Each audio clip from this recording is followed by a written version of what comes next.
1 week after the fall of the Syrian ruler Assad, the future of the Kurds in the country remains unclear.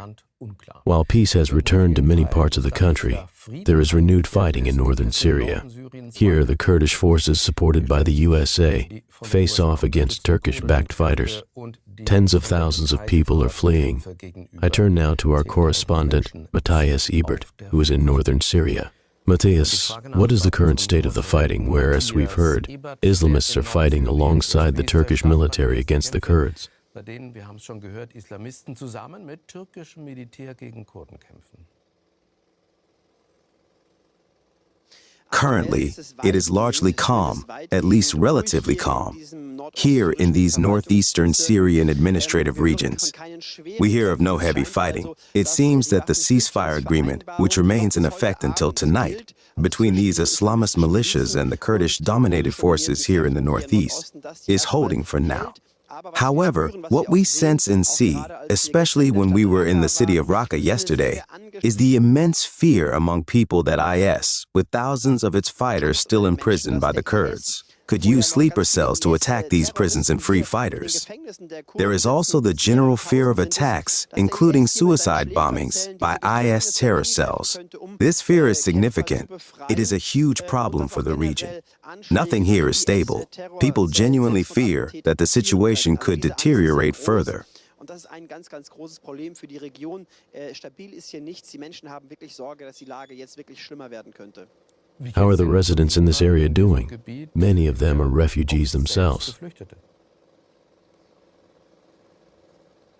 Many have fled. Many have come to northeastern Syria and live in refugee camps.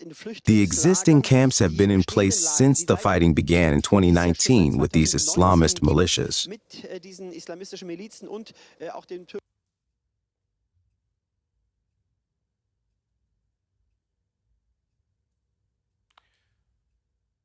We seem to have a technical issue, as you can tell. I will try to continue. Matthias, we had a technical issue. Let me ask again about the residents and refugees living in this area.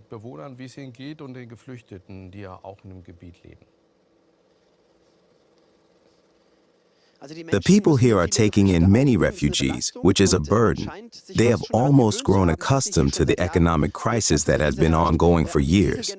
People seem to have adapted to the constant hum of diesel generators because electricity cannot be provided reliably, as power plants near dams are also sites of conflict.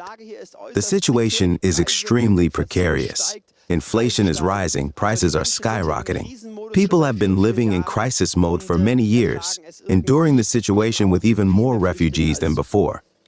Yesterday, there were protests in Germany against Turkey's attacks, partly because the Kurdish self-governed region is described as a grassroots democratic project that protects minorities. What is this project and how democratic is it?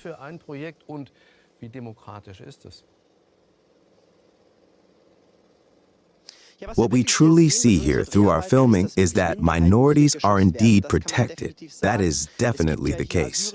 There are Assyrian Christians here, for example. Yazidis have also fled to this region. We spoke with a family who said they only feel safe here, not in the areas under the control of Islamist militias or the new rulers in Damascus. On the other hand, there is a unique form of self-governance here. It is remarkable for this region.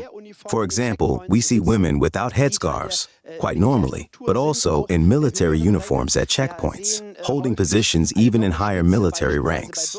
At mayoral offices, there is often a dual leadership, a mayor and a mayoress, such as in the threatened city of Kobane. These officials are largely democratically elected. This system clearly stands out in a region where many countries are ruled in an authoritarian or even dictatorial manner. It remains to be seen whether this is accepted by everyone or by the majority. In Kurdish areas, where Kurds form the majority, this system seems to have broad support.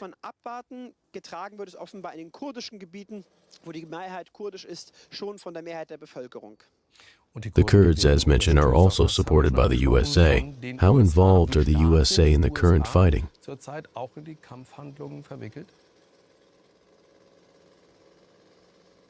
The USA continues to stand clearly alongside the SDF forces, these multi-religious forces dominated by the Kurds. We hear from local journalists in Kobane, a city that might face shelling tonight or tomorrow, that U.S. soldiers have reportedly moved into certain public buildings, even raising their flags. That's what we hear, at least. The U.S. maintains several military bases here, including an airport, which they use to fight IS and launch strikes against terror cells.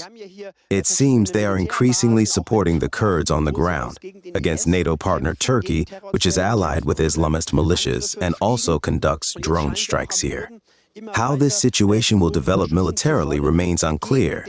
However, for now, it seems the American forces remain allied with the SDF, with whom they defeated the IS terror militia in 2014 and 2015. Wie das Ganze militärisch jetzt weitergeht, aber Fakt ist, dass wir davon ausgehen, dass bislang die amerikanischen Kräfte weiterhin auf Seiten der SDF-Kräfte stehen, mit denen sie ja damals gemeinsam die IS-Terrormiliz besiegen konnten, 2014 und 2015. This also involves a conflict between the USA and Turkey. What is happening on the diplomatic level? There is a lot happening. Currently, negotiations are taking place in Jordan. The U.S. Secretary of State was recently in Ankara. Intense discussions are underway, with each side trying to strengthen its position. It remains unclear how this will turn out. There is the diplomatic arena, and then there is the real military situation on the ground. Ultimately, a mix of these two areas will determine the future. I suspect the Islamist militias will advance further starting tomorrow, and U.S. soldiers may get involved in combat operations. It also remains unclear how far Turkey will proceed militarily.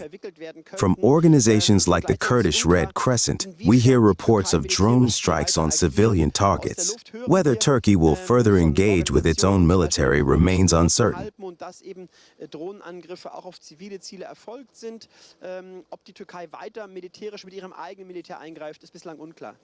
Finally, there is a new Syrian government in Damascus. How is it reacting to the Kurds? So far, the leadership in Damascus has not expressed any issues with the Kurds. They speak of integrating all people in Syria, including all ethnic groups. They emphasize avoiding discrimination. The HTS militia leader has personally echoed this sentiment. The Kurds have signaled that they want to be part of a new Syria. They have no aspirations for independence, but wish to maintain their autonomy, particularly regarding their language, military self-governance, and democratic structures. The question now is whether this vision aligns with Damascus and where compromises can be made. It also remains unclear whether Turkish-backed militias, known as the SNA, will cooperate. Everything is uncertain. I believe negotiations are ongoing, and the outcome is far from decided. Und dann ist immer noch die Frage, ob eben die von der Türkei unterstützten Milizen, der sogenannten SNA, da mitziehen würden. Also völlig unklar. Ich glaube, gerade wird intensiv verhandelt und die Würfel sind da noch lange nicht gefallen, wie da eine Kooperation stattfinden kann oder eben nicht. Those were insights, assessments, and information from northern Syria from my colleague Matthias Ebert. Thank you.